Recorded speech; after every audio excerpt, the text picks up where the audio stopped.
Good morning बच्चों, मैं हूं पवन सर और आज हम क्लास 10 के बच्चों को मैथ पढ़ाएंगे। आज के इस वीडियो में मैथ के अंतर्गत हम लोग लेसन नंबर 9 त्रिकोणमिति के कुछ अनुप्रयोग लेसन को पढ़ेंगे। इस लेसन को पढ़ने के लिए कुछ ऐसी चीज़ें हैं जिन्हें जानना बहुत ज़रूरी है। पहली चीज़ है क्षैतिज रेखा, दूसरी है दृष्टि रेखा, तीसरी है उन्नयन कोण और चौथी है अवनमन कोण। तो क्षैतिज रेखा क्या होता है? पृथ्वी तल के समांतर जो रेखा होती है रेखा कहते हैं। इसके बाद आया दृष्टि रेखा। किसी व्यक्ति के नेत्र से किसी वस्तु को मिलाने वाला जो रेखाखंड होता है उसे दृष्टि रेखा कहा जाता है। जैसे मान लीजिए यह कोई व्यक्ति है और इसका नेत्र यहाँ पर और यहाँ पर कोई वस्तु है। अब इसको मिलाने के लिए, इस नेत्र से मिलाने के लिए, इसको वस्तु को मिलाने वाला जो रेखाखंड होगा वही दृष्टि रेखा होगा। यानी कि इस तरह से जो रेखाखंड जाएगा, यह जो उंगली है यही दृष्टि रेखा हो जाएगा।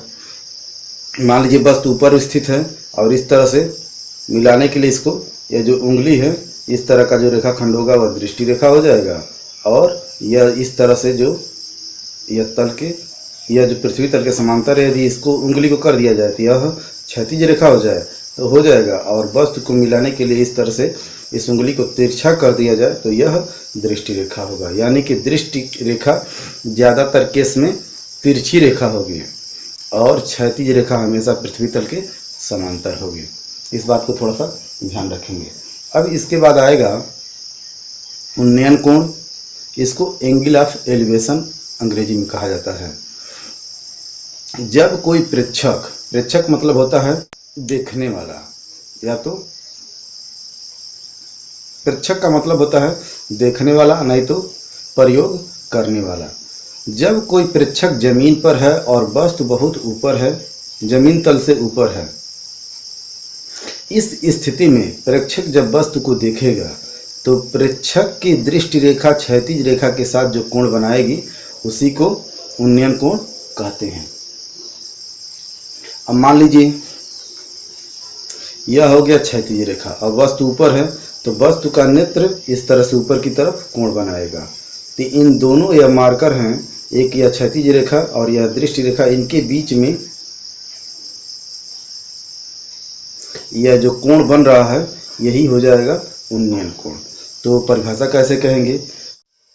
किसी ऊंची वस्तु को देखने के लिए, किसी ऊंची वस्तु को देखने पर प्रेक्षक की दृष्टि रेखा और क्षैतिज रेखा के बीच बना कोण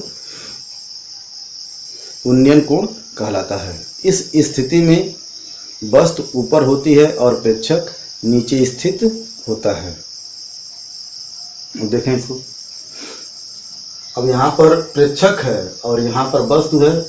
यह वस्तु ऊंची हो सकती है या तो ऊपर स्थित हो सकती है। ऊंची का मतलब ऊपर रहेगा और ऊपर का मतलब प्रेक्षक नीचे है और वस्तु ऊपर है, और ऊंची का मतलब प्रेक्षक से वस्तु की हाइट ज़्यादा है। जैसे यहाँ पर प्रेक्षक है और यह मीनार है तो मीनार की हाइट ज़्यादा है और इसके शीर्ष को देखा जा रहा है, तो यह क्षैतिज रेखा हो जाएगा, यह दृष्टि रेखा हो जाएगा और दृष्टि रेखा और क्षैतिज रेखा के बीच बना कोण उन्नयन कोण हो जाएगा। अब इसके बाद आएगा अवनमन कोण। मान लीजिए स्थिति इससे उलट जाए, प्रेक्षक जो हो ऊपर हो और वस्तु नीचे हो। मान लीजिए प्रेक्षक हवाई जहाज पर है और वस्तु नीचे है। इस स्थिति में क्या होगा? प्रेक्षक तो ऊपर है लेकिन वस्तु नीचे है।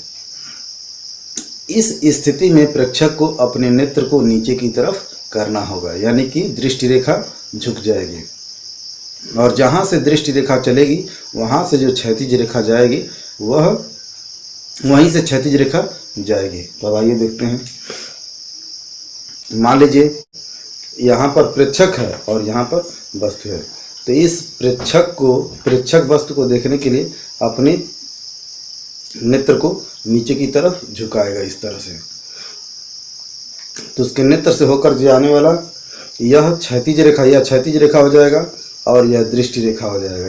यह वाला क्षैतिज रेखा और यह वाला दृष्टि रेखा, और इस तरह से इस वस्तु को देखा जा रहा है। इस स्थिति में इस क्षैतिज रेखा और दृष्टि रेखा के बीच में जो बना कोण होगा वही कहलाएगा अवनमन कोण, इसको एंगल ऑफ डिफ्रेक्शन भी कहा जाता है। किसी नीची वस्तु को देखने पर दृष्टि रेखा और क्षैतिज रेखा के बीच बना कोण एंगल ऑफ डिफ्रेक्शन कहलाता है। इस स्थिति में प्रेक्षक ऊपर और वस्तु नीचे या नीची होती है। यहाँ पर गलत लिखा गया है, नीचे या नीची होती है। जैसे प्रेक्षक छत पर है और वस्तु जमीन पर है। तो प्यारे बच्चों, वीडियो को पॉज करके डिफिनीशन को नोट कर लें। इसके बाद अब हम लोग एक्सरसाइज पढ़ेंगे।